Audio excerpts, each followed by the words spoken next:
नमस्कार, VT news में आपका स्वागत है। मैं हूं आपके साथ जीती। आइए रुक करते हैं खबरों की ओर।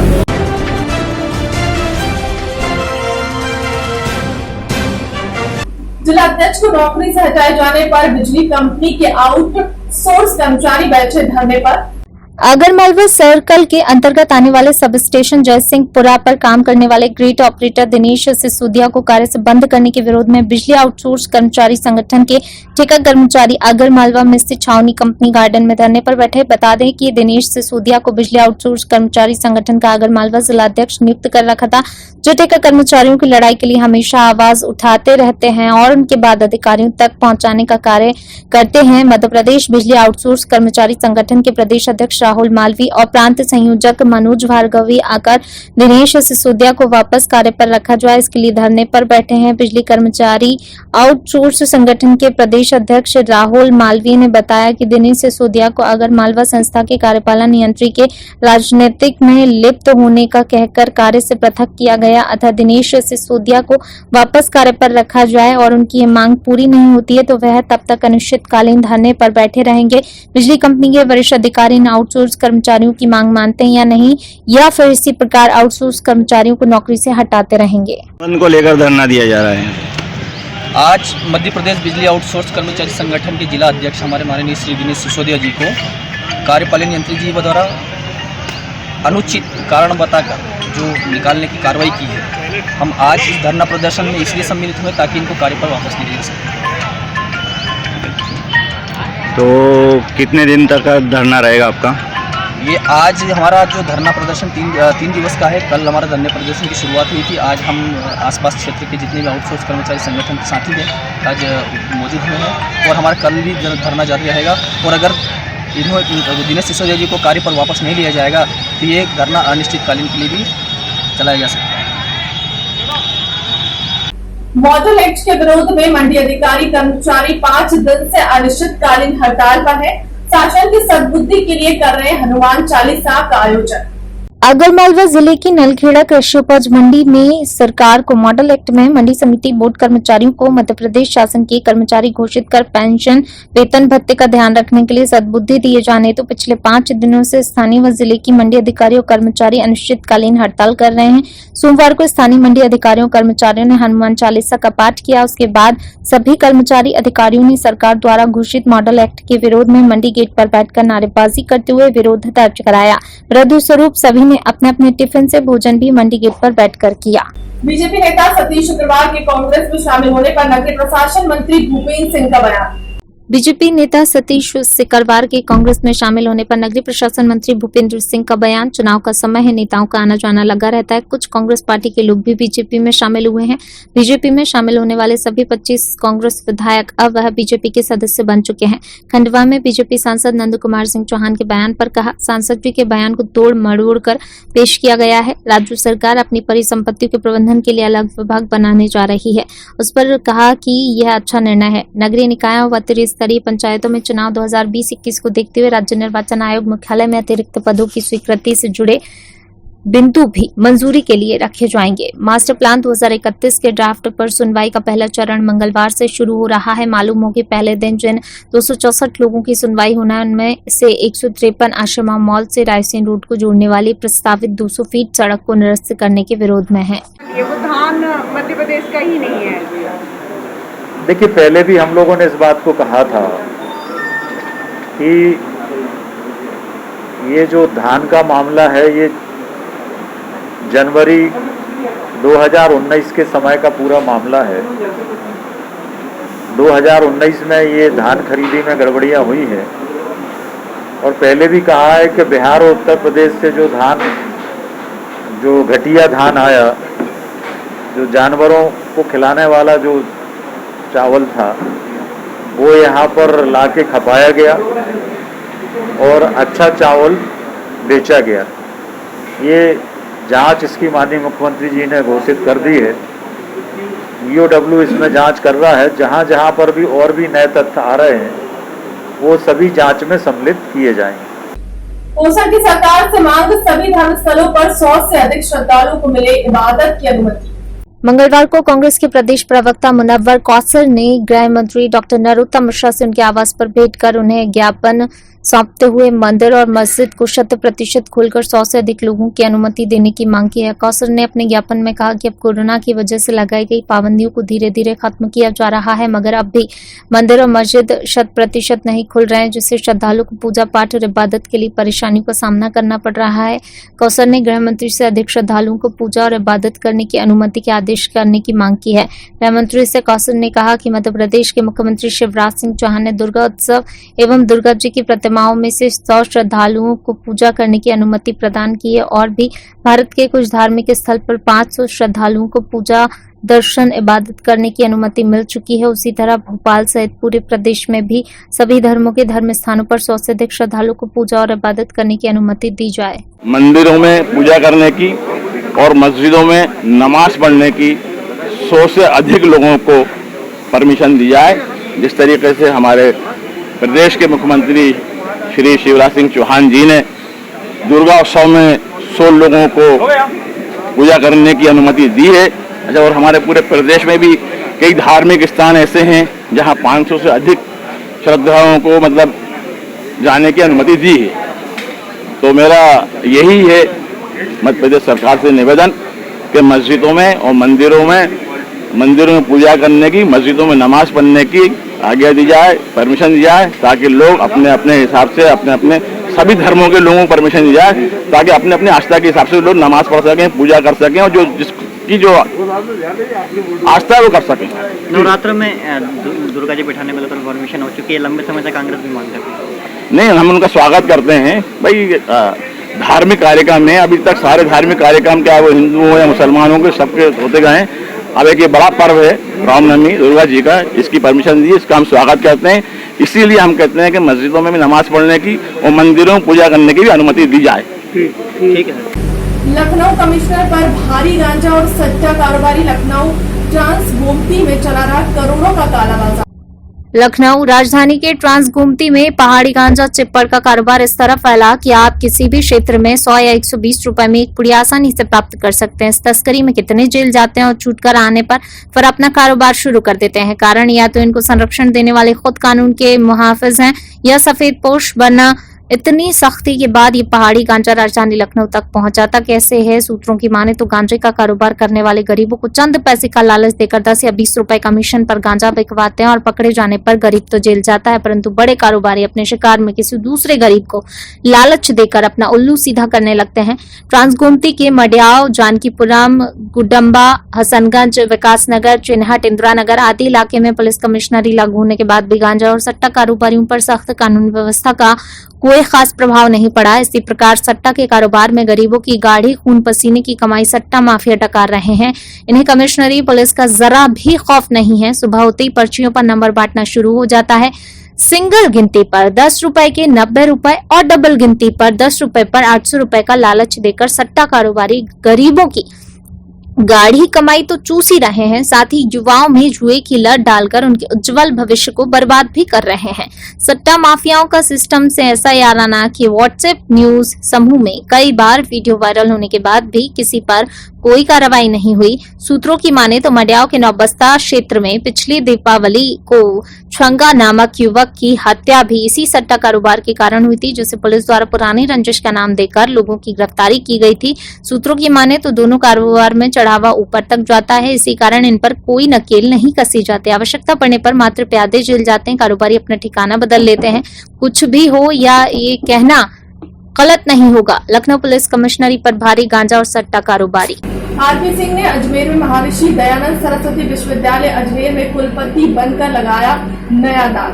बरेली कॉलेज की पूर्व principal professor R P Singh Rajasthan में रिश्वत लेते गिरफ्तार। आरपी सिंह ने अजमेर में महर्षि दयानंद सरस्वती विद्यालय अजमेर में कुलपति बनकर लगाया नया दाग। यूपी के बदायूं में भ्रष्ट ग्राम प्रधान का चेहरा सामने आया, जो कि सरकार योजनाओं में मिलने वाले लाभ को लाभार्थियों से कमीशन के तौर पर वसूलता है। यूपी के बदायूं जिले में भ्रष्ट ग्राम प्रधान का चेहरा सामने आया, जो कि सरकार योजना में मिलने वाले लाभ को लाभार्थियों से कमीशन के तौर पर वसूलता है। मामला बदायूं जनपद के दातागंज तहसील के गांव चचऊ के काफी ग्रामीण दातागंज तहसील पहुंचे, जहां उन्होंने उप जिलाधिकारी को शपथ प्रमाण पत्र देते हुए बताया ग्राम प्रधान द्वारा जो आवास दिए गए हैं प्रत्येक लाभार्थी से ग्राम प्रधान ने 20,000 रुपए लिए हैं तथा मनरेगा के अंतर्गत जो मजदूरों का खर्च आता है वह 15,000 रुपए उन्होंने अपने निजी लोगों के खाते में डालकर निकाले हैं, जिसका ग्रामीणों ने शपथ पत्र भी दिया। वहीं गांव के ही रहने वाली उर्मिला नाम की एक विधवा औरत ने बताया कि उनके लिए आवास मिला था, ग्राम प्रधान द्वारा उनसे 20,000 रुपए लिए गए, जिसके कारण उनका आज तक लेटर नहीं पड़ा है। विधवा होने के बावजूद तथा शासन के द्वारा लाभ मिलने के बाद भी आज भी इस परिवार के सिर पर छत नहीं है। वहीं गांव का मुआयना करने पर पता चला कि ग्राम प्रधान द्वारा तमाम योजनाओं में घोटाले किए गए, जिसकी जांच होना अति आवश्यक है।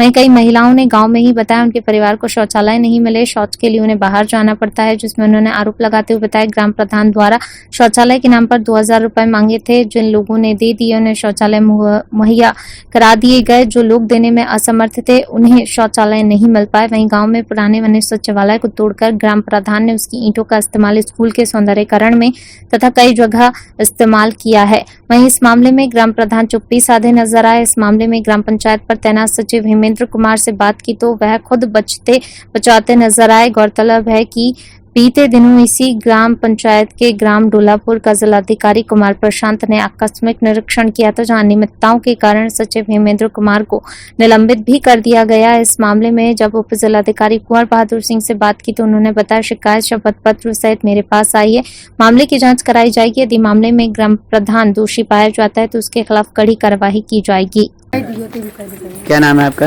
राकेश कुमारी। शौचालय मिला आपको? नहीं, शौचालय नहीं मिला है। हमारे बच्चे हैं, कहूँ जाता है गैया बिजहार दुनिया भर मिलता है, डर के मारे जाता ना, छोटे छोटे बच्चा सो हमारे घर टट्टी करता गली में, और हमें सो जाता रात बिरात फिरता मारे ततारे, तो गैया कहूँ बीच ना मिल तो निरी घास निरी बहेगी। क्या नाम है आपका? राशि। शौचालय मिला था आपको? हाँ। कितने रुपए मिले? 1,000 लिए। किसने लिए? 11,000 लिए। 1,000 रुपए किसने लिए थे आपसे? प्रधान ने। क्या कह के लिए थे? ये 1,000 हमारी थी। फिर आपने क्या किया? दे दे का कही। किसी से शिकायत की है आपने इसकी? नहीं, शिकायत किसी। माता जी आपका शौचालय आपको सरकारी मिला है? खुद बनवाओ, हमें सरकारी पहना रहे बोलना रहे, एक किस्त आई बनूंगी तो 2,000 प्रधान ने ले। किस्त में कितने रुपए आए थे? 6,000। प्रधान ने कितने रुपए लिए? 2,000। क्या कह के लिए थे? लड़की की शादी गई थी। क्या बताया आपको? ये हमारी लड़की की शादी है, थोड़े थोड़े पैसे सब जने दे दो तो इससे हमारी उनको थोड़ी सहायता हो जाएगी। फिर आपने क्या कहा? तो उन्हीं ने दे दे लेके आए हमारे घर वाले, उन्हीं ने द्वारे बाहर दे दे ना 2,000। नाम है आपका? गुंजन। शौचालय मिला था आपको? नहीं। क्यों नहीं मिला? क्यों कहा था प्रधान से तो उन्होंने कुछ कहा ही नहीं, जी क्या? कह दिए देखेंगे। क्या आपके पास पहले से शौचालय है? हमारा नहीं है ना। तो शौच के लिए कहाँ जाते हैं आप? सोच के दूसरे के शौचालय में जाते हैं, वहाँ जाएंगे। इसकी शिकायत आपने अधिकारियों से की है क्या? अधिकारी के पास तुम्हें नहीं है, तुम प्रधान है तो अधिकारी से क्या कहना। जी सर, छछऊ ग्राम पंचायत का एक मामला है, क्या है पूरी चीज? 4 ग्रामीणों की शिकायत है प्रधान के खिलाफ कि शौचालय की दोस्ती किस तरह की गई है, आवास देने में पैसे मांगते हैं। इन सारे एप्लीकेशंस को इकट्ठे करके कंसर्निंग मीडिया के पास भेजा जा रहा है। उसकी जांच रिपोर्ट आएगी तो उसके आउटकम होंगे, उसके अकॉर्डिंगली कार्रवाई की जाएगी। खेत में पशु जाने पर दलित को दबंगों ने पीट कर किया अधमरा और बरेली पुलिस का शर्मनाक चेहरा, पीड़ित दलित पर ही किया केस दर्ज। खेत में पशु जाने पर दलित को दबंगों ने पीट कर किया अधमरा और बरेली पुलिस का शर्मनाक चेहरा, पीड़ित दलित पर ही केस दर्ज कर लिया। दबंग आरोपियों पर मामूली लॉकडाउन का उल्लंघन का केस दर्ज कर छोड़ा। ये वायरल वीडियो जिस दिन दबंगों का पकड़ा था अंदर थाने का वीडियो है, फिर सुबह को छोड़ दिया गया था। थाना अध्यक्ष पर पकड़े दबंगों को पैसे लेकर छोड़ने और मामले को दबाने का आरोप। जब मामला डीजीपी तक पहुंचा तो पुलिस में हड़कंप मच गया और मामला फिर गरमाया। इससे पहले इसी थाने से पुलिस की कस्टडी से युवती भी भाग चुकी है और उसका अभी तक कोई सुराग नहीं है और बचने के लिए थाना अध्यक्ष खुद छुट्टी लेकर रफू चक्कर नवाबगंज के थाना क्यूलाड़िया क्षेत्र का मामला। किसने मारा? इनने मारा और वो बेटा इनने मारा। क्या नाम है इसका? इसने मारा। क्या नाम है इसका? इनका नाम इनका नाम किशन है। कृष्ण। अच्छा, और किसने मारा? और इनने मारा। इसका क्या नाम है? इनका नाम वो है ऊपर क्या हैं? अरे वो नाम क्या नाम है? जितेंद्र। जितेंद्र पाल। बाप का नाम? सनोज श्री मोहनलाल। और इनने मारा। हमारा नाम तो ले, तो हमारे भैया तुम्हारे इनने मारा, देखो झूठ ना बोलो। यहाँ पे इसके नाम इनने मारा। इसका क्या नाम है? वीरपाल है। वीरपाल। बाप का नाम? गंगाराम। हमारे भाई इनके साथ खुदे थे। हम तो इनको मार्केट था, सब्जी बेचते हैं। हमें पता नहीं, हमें पता और किसने मारा? हैं?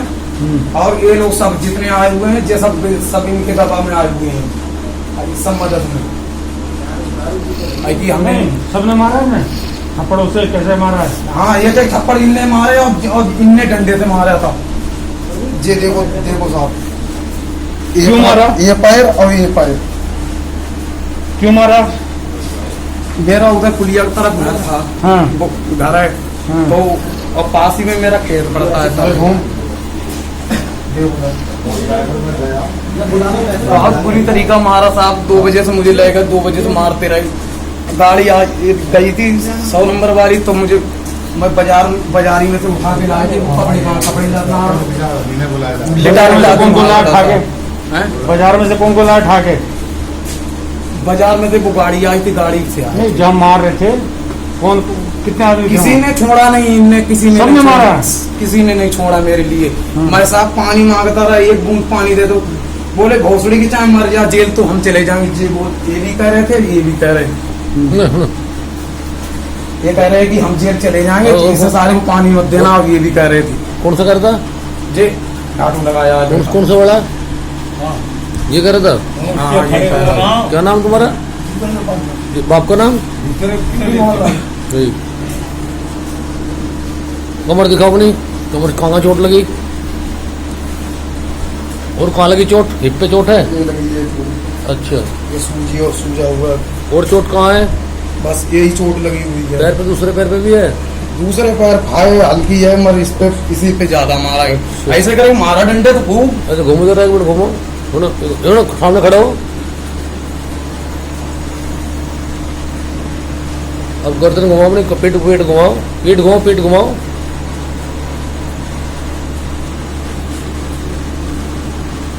ठीक है। घर में सो रहे शिक्षक की गोली मारकर की हत्या। बेकाबू भीड़ ने हमलावर को पकड़कर मार डाला। उत्तर प्रदेश के कुशीनगर में घर पर सो रहे शिक्षक की गोली मारकर हत्या कर दी गई। घटना के बाद हत्या आरोपी उनके घर की छत पर चढ़कर हवाई फायरिंग कर दहशत फैलाने का प्रयास करने लगे। सूचना के करीब 1.5 घंटे बाद पुलिस मौके पर पहुंची। तब तक भीड़ अपना सब्र खो चुकी थी और बेकाबू भीड़ ने लाठी डंडे से पीट कर हत्या आरोपी को मार डाला। इस दौरान पुलिस मूकदर्शक बनी तमाशा देखती रही। कुशीनगर के तरया सुजान थाना अंतर्गत रामपुर बंगरा निवासी सुधीर सिंह पुत्र मोहर सिंह सीमावर्ती बिहार में शिक्षक थे। सोमवार की सुबह 8 बजे के करीब स्कूटी से आया अज्ञात हमलावर ने घर में घुसकर उन पर फायरिंग कर दी। ग्रामीणों के अनुसार सुधीर को सोते समय हमलावर ने 3 गोलियां मारी। उनके मौके पर ही मौत हो गई। घटना के बाद हमलावर ने शिक्षक के घर की छत पर चढ़कर हवाई फायर करना शुरू कर दिया। आवाज सुनकर ग्रामीण लाठी डंडा लेकर पहुंचे। उन्होंने हमलावर की घेराबंदी करके पुलिस को सूचना दी। ग्रामीणों का आरोप है कि सूचना के बावजूद पुलिस लगभग 1.5 घंटे की देरी से मौके पर पहुंची। पुलिस को देखकर हमलावर ने दोनों हाथ ऊपर उठाकर आत्मसमर्पण करने का प्रयास किया, लेकिन तब तक भीड़ बेकाबू हो चुकी थी। गुस्साई भीड़ हमलावर के ऊपर टूट पड़ी। आक्रोशित ग्रामीणों ने लाठी डंडे से पीटकर हमलावर को मार डाला। सुजान के ग्राम रामपुर बगरा में आज सुबह लगभग 8 बजे एक व्यक्ति नीली स्कूटी से सुधीर कुमार सिंह के घर पर आया और उसने उनके बड़े भाई राजेश सिंह का अपने को मित्र बताते हुए उनसे मिलने की इच्छा प्रकट की। सुधीर सिंह उस समय स्नान कर रहे थे। परिवार में महिलाएं थीं। उन्होंने बैठाया, उसे चाय पिलाई। सुधीर सिंह जब स्नान करके निकले तो घर वालों का कहना है तब तक उसने पिस्टल निकाली और उनके ऊपर फायर कर दिया। फायर की आवाज़ सुनकर के घर वालों ने शोर किया। जब तक वो निकलकर बाहर भागता तब तक पास पड़ोस के लोग इकट्ठा होकर घेर लिए। वो घर के अंदर घुसा, वहाँ से छत पर चढ़ गया। गांव की सारी भीड़ इकट्ठा हो गई थी और छत पर उसके पास लोडेड पिस्टल थी जिससे वो फायर कर रहा था। किसी ने 112 पर सूचना दी। थाना अध्यक्ष तरया सुजान अपनी फोर्स के साथ वहाँ जब पहुँचे तो लोगों ने बताया कि मकान की छत पर चढ़कर बदमाश फायर कर रहा है। दूसरे मकान की छत पर पुलिस चढ़ी और उसे आत्मसमर्पण के लिए ललकारा। उसने जवाबी फायर किया। पुलिस ने भी उसका उत्तर फायर से दिया, जिसके बाद वो किसी समय वहाँ से छत से भाग करके फिर नीचे आया और एक कमरे में अपने को बंद करके सुरक्षित करने की कोशिश की, लेकिन नीचे भीड़ पर्याप्त थी, घर के अंदर भी लोग घुसे हुए थे। जैसे ही उसे देखा कि सीढ़ी से भाग के कमरे में पहुंचा है, भीड़ ने उसे दरवाज़ा तोड़कर अपने कब्जे में ले लिया। उसे पिस्टल से फायर करने का फिर मौका नहीं मिला, उसकी पिस्टल मौके से बरामद हो गई है। पुलिस जब तक दूसरे मकान की छत से उतर करके और सारी भीड़ को हटाकर उसको कब्जे में लेती, तब तक लोग इतना उसे पीट चुके थे कि बाहर लाने पर उसकी मौत हो गई। इस संबंध में अग्रिम विधि कार्रवाई की जा रही है। बरेली में अजीबोगरीब मामला सामने आया है। धोखे से किन्नर को लड़की बनाकर कर दी शादी, क्लीन शेव करवाया, मेकअप करने की शादी के 4 दिन बाद चेहरे पर बाल आने से खुला राज। बरेली में अजीबोगरीब मामला सामने आया है। धोखे से किन्नर को लड़की बताकर कर दी शादी, क्लीन शेव करवाया, मेकअप करके शादी की, 4 दिन बाद चेहरे पर बाल आने से खुला राज। लड़के को मिली जानकारी तो परिवार को बताने पर घर में हड़कंप मचा। लड़के के अब मना करने पर किन्नर के परिजन दहेज प्रथा का केस और जान से मारने की धमकियां दे रहे हैं। अब पीड़ित लड़के ने एसएसपी से न्याय की गुहार लगाई है। थाना देवरिया क्षेत्र के शाहपुर डंडी का मामला है। भाई मैं फोटो रहने दो, फोटो में ले लूँगा, फोटो स्कैन से ले लूँगा। फोटो में बिल्कुल क्लीन लूँगा, एचडी फोटो किसी पे नहीं मिलेगा।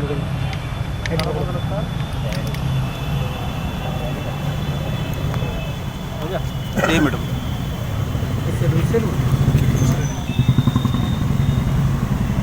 ठीक है।